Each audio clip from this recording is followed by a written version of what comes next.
Creating ICEnet such a priority for us, and what we think it's fundamentally about as a way of setting the scene for the next few days.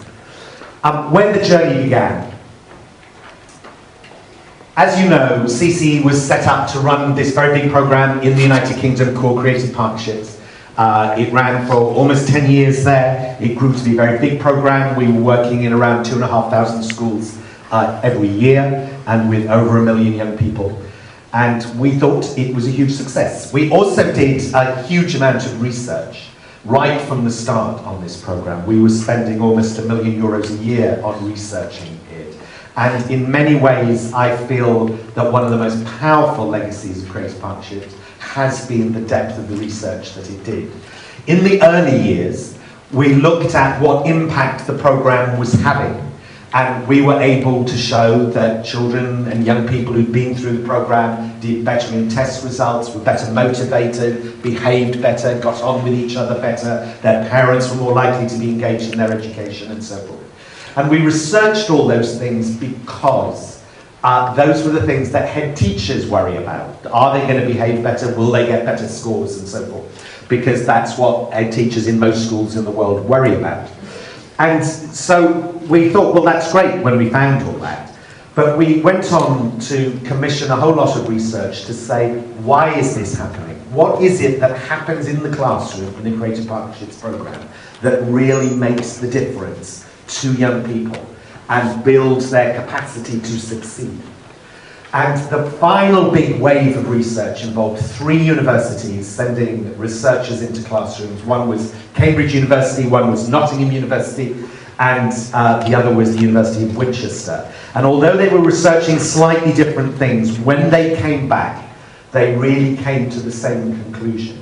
And the conclusion was that the benefit of cultural education lay not in the arts as a subject, but in the fact that it provides the opportunity to work with artists. And the reason for this is artists create an environment in which children and young people are able to move beyond learning to know and learning to do, and get to learning to be and learning to live together. Now, those 4 definitions of learning are in fact the UNESCO definitions of learning. But in most education systems, the focus is primarily on learning to know. You go to school and you acquire knowledge. And maybe a little bit of learning to do, maybe you learn how to do architectural drawings or play a musical instrument. But fundamental to the success of a young person is them discovering who they are and learning how to work and live with other people. And that is what artists bring into school and help young people do. And for us, in many ways, it caused problems for us in our relationship with a lot of the cultural establishment. Because there's a lot of the cultural establishment who just want to focus on the arts should be taught as a subject. And in my view, the arts being taught as a subject, so, you know, like art history or the history of music and so forth, is just another knowledge system like physics or chemistry. There's nothing inherent in learning the names of lots of visual artists and the dates they lived and so on and so forth, which distinguishes that kind of learning from studying physics. But there is a fundamental difference in working with artists, in the processes, understandings they bring into the classroom. Because for me, the arts is a way of generating knowledge and representing knowledge as deep and as significant as any form of science and so forth. But it does it differently, and you have to experience that if you're going to come to understand it. The other part of the journey that was important was this project we did called Artists in Creative Education, which was an EU-funded project which ran between 2009 and 2011. It had partners in 5 countries, Drummonastus in Sweden, Cultural in Holland, ourselves, Culture Contact in Austria,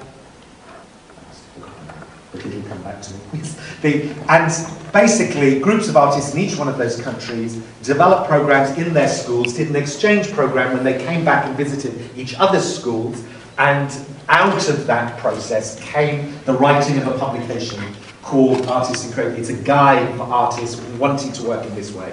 And we published it as a publication, but it's also on our website and on quite a lot of other people's website. And it remains, I think, a very useful document for artists wanting to work in schools in the way that interests us.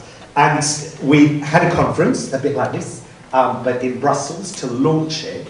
And what amazed us about that was that although the conference was free, the getting to the conference for artists all over Europe was very expensive because they had to fly there and stay in hostels and so forth. And that about 150 artists from all over Europe came. And what we got at the end of that was this feeling there needs to be a platform for us to be able to come together and share our practice. Because there are lots of artists working in this way in all the countries in Europe, and it's really important that they have the opportunity to meet each other, to talk to each other, to share practice, to ask questions and have ideas. And out of that came the idea that we would create ICEnet. In doing so, we wanted to be a practitioners network. We're putting in the work to try and get it started, but ultimately we want practitioners to own it and to drive it forward and decide what it's going to do. And these 2 days are really, as you know, the official launch of it, and hopefully by listening to you and watching the kind of experiences that work in the next 2 days, we will find ways to try and make this take off and become your network, because that was the intention. What kind of practice was ICEnet set up to do? So this bit of my presentation is a bit of a provocation. You might not agree with it all, but it kind of is the thinking that lies behind creative education and the kind of role we see artists playing in the classroom, and it's different from arts education and cultural education. I think the principal difference is that we want artists to go into the classroom and be artists. We don't want them to become the teacher. The teacher is always there, and the teacher remains the teacher. But the artist goes in and is an artist. And that's what's different. There is, as you probably all know, the teacher-artist movement, which I'm very keen on artists being teachers, but it's a different movement, if you see what I mean. It's about training artists to be teachers, and then they go into schools and they teach. And that's great, but that's not what we're talking about. And then, obviously, within traditional arts education, there's a lot of teachers who teach that as arts as a subject. What are the characteristics of this?